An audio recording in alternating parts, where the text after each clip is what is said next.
Well. Check the timestamp, y'all. It's September 1st, 2024. And I am sad to announce that I'm going to cancel my Cybertruck reservation.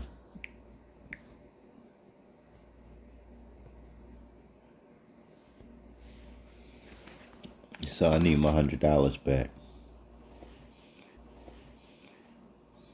2020, look at this. 2020 is when I gave him my money.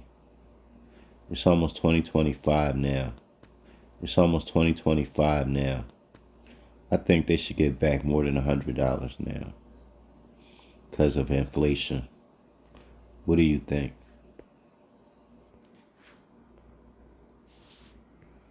Yep, I'm sure I want to cancel. I'm pissed off. 4 years.